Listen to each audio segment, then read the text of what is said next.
Grégoire Martinez, vous nous parlez, vous, ce matin, d'applications, au pluriel, des applis qui vont nous être utiles en cas de danger ou même d'attentat. Et oui, Raphaël, parce qu'il y a de plus en plus d'initiatives qui permettent de prévenir en cas de danger ou d'attentat. C'est le cas notamment d'une application qui est testée en Bretagne, sur l'agrocampus de Rennes, en Ille-et-Vilaine, et qui permet aux étudiants de prévenir la sécurité du campus en cas de problème. Parce que tous ceux qui sont déjà allés à la fac le savent, c'est un véritable casse-tête de sécuriser ces grands établissements et il est quasiment impossible de contrôler qui entre ou sort. Alors à défaut, en cas de situation suspecte ou de vrais problèmes, les étudiants ont simplement à agiter leur smartphone ou à appuyer sur un bouton. Et là, la sécurité est prévenue pour vérifier ensuite ce qui se passe et intervenir si nécessaire. Et l'application peut donner les bons conseils, Grégoire, en cas de problème ? Exactement, Warimi, c'est le nom de cette application, donne ensuite aux étudiants des informations sur ce qui se passe et si besoin les consignes à respecter. Et à l'heure où tous les jeunes possèdent un smartphone, ce type d'application peut effectivement être la façon la plus simple de faire passer un message. Mais alors, Grégoire, il y a aussi d'autres applis utilisées en cas d'attentat, il me semble. Exactement, SAIP, c'est celle du gouvernement. Elle est censée alerter immédiatement tous les habitants, mais aussi les personnes qui se trouvent dans la zone en cas d'attentat. Mais alors elle a été très critiquée au cours des derniers mois pour des bugs, des fausses alertes ou des imprécisions.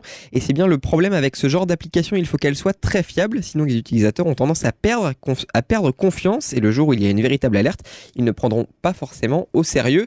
C'est le risque, c'est ce qui s'est passé ce week-end à Hawaï, aux États-Unis. Mais il s'est passé quoi exactement ? Ça semblait compliqué. Ouais, eh bien tous les habitants d'Hawaï ont reçu le même message sur leur smartphone samedi peu après 8h. Menace de missiles balistiques sur Hawaï, mettez-vous immédiatement à l'abri, ceci n'est pas un exercice, en majuscule en plus s'il vous plaît, de quoi évidemment créer la panique. Alors le message avait été envoyé par le biais du système Amber Alert qui dépend du ministère américain de la Justice et permet d'alerter les citoyens d'une zone géographique en cas d'urgence, mais le message avait tout simplement été envoyé par erreur lors de la relève des équipes et du test du système. Un employé a appuyé, et je cite le gouverneur d'Hawaï, sur le mauvais bouton. Non, ce n'est pas une blague, il s'est simplement trompé de bouton, un peu comme nous quand on envoie un mail à la mauvaise personne ou avant d'avoir fini de l'écrire en appuyant sur la mauvaise touche, sauf que ça n'a pas exactement les mêmes conséquences. Ça n'arrive jamais, ça n'arrive jamais.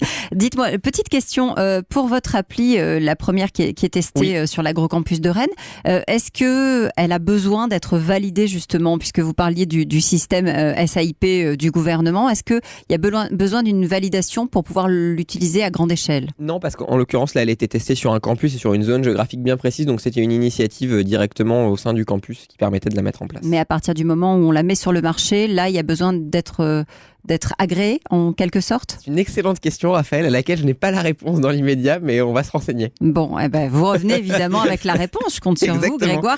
Merci les experts. Rendez-vous demain, même heure, même endroit.